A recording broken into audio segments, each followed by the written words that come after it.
Much of my material, by the way, Bob, I see popping up all over the place because it goes into the system and it's sort of piped in and begins to be picked up by people.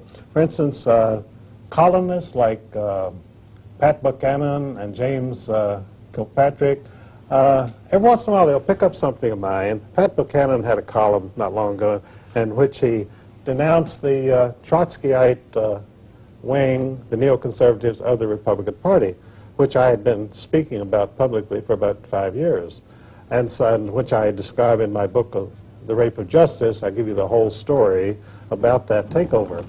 And as I say, it's rather flattering to see these things come out in public piecemeal. They never really explain it, and of course they never attribute it to my writings, but at least it's getting around, and that's helpful. Now, we've had this last election, of course. H. Ross Perot did an excellent job, a wonderful job. He only collected 20%, though, because of the fact I think a lot of people in the media themselves always kept saying, well, a third party can't win.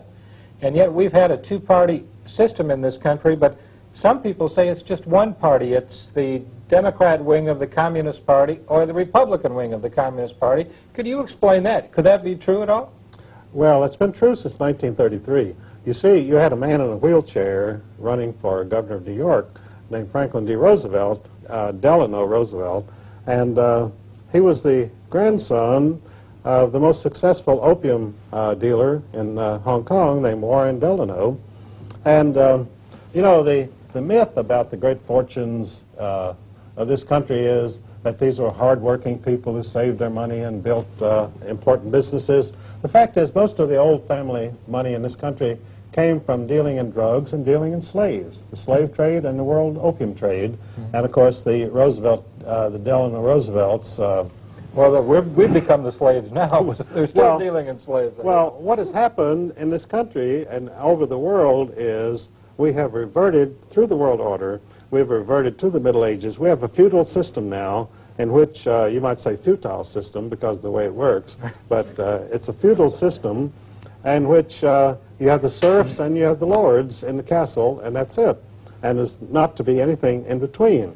You see, the great achievement of Western culture, of European culture, was to produce, to move from the Middle Ages into modern times by producing a middle class, a hard-working, thrifty, sober group of people who created businesses and went into production, and they built homes and businesses and so forth, and they brought prosperity.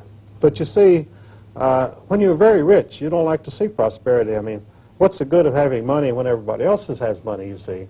So the world order, they want to see everybody poor. Then they can control them, is that it? They can control them, and also it's much more satisfying to have a castle and a yacht if you know that all the peasants down there will never have these things and compete with you, you see. Right. So the world order is a monopoly system, and they make their money out of monopolies, and with their monopoly they control the governments, they control the banks, and they set their prices, and it's an extortion system, really, just like the Internal Revenue Service in this country. I traced it right back to the Middle Ages, the black hand of the mafia, and all of their techniques and all of their goals come right out of the black hand. Well, I'd like to give that IRS a backhand for their black-handedness, to tell you the truth.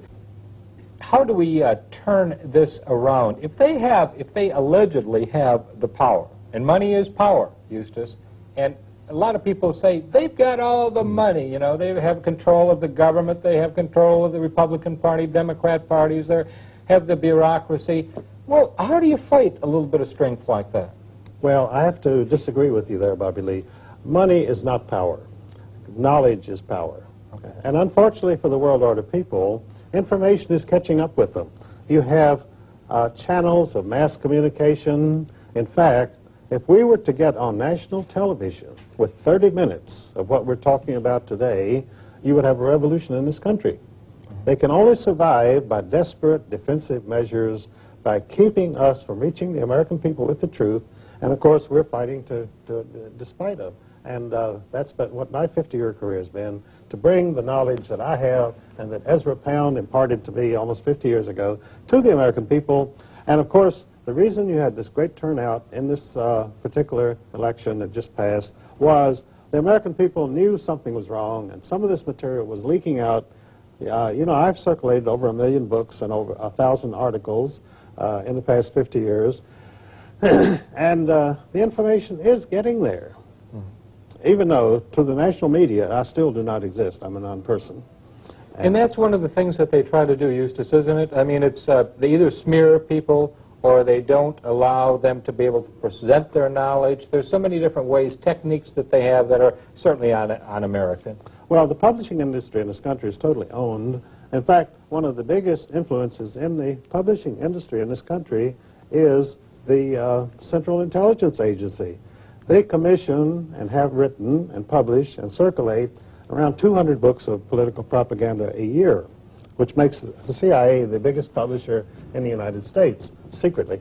And, of course, there is no Central Intelligence Agency. It's a branch of the British Secret Intelligence Service, SIS, which was established in 1694 as a necessary adjunct of the Bank of England. So we have never had a government intelligence service. What we have is a branch of the Bank of England, which, as I say, has commissioned and published these 200 books a year of political propaganda, which are distributed to all the universities, and every professor in our universities knows that you have got to use these political propaganda books of the CIA as your teaching textbooks. You have Zygmunt Brzezinski. He used to be one of the right-hand men of Jimmy Carter. Henry Kissinger with Richard Nixon. These people hardly speak English to some degree, but yet they're controlling, in many cases, the foreign policy of this country. Tell it, foreign policy of this country, I mean, it's really been foreign as far as I'm concerned. Could you explain why? Well, you're talking now about the field of lecturing and public speaking, which is one of my fields. And interestingly enough, the fees paid to public speakers in the United States are proportioned inversely to how much information they give to the American people. Now, speakers who get between $35,000 and $100,000 per speech get up and give speeches in which they say absolutely nothing. And then when you have people on my level who give you solid information by the ton, we get practically no fees whatsoever because they don't even want us to ever appear in public. We ask you to support the Bobby Lee and the Eustace Mullins Fund, and we will be bringing you in the future other videos, and we want you to go ahead and purchase as many of Eustace's books as possible. There is a number that you can call right now. It'll be on your screen, and you call and you order some of those books, and this is for the posterity of your children, your family, your future. You need to know. Thanks for being with us today on the Bobby Lee Show, and Eustace Mullins.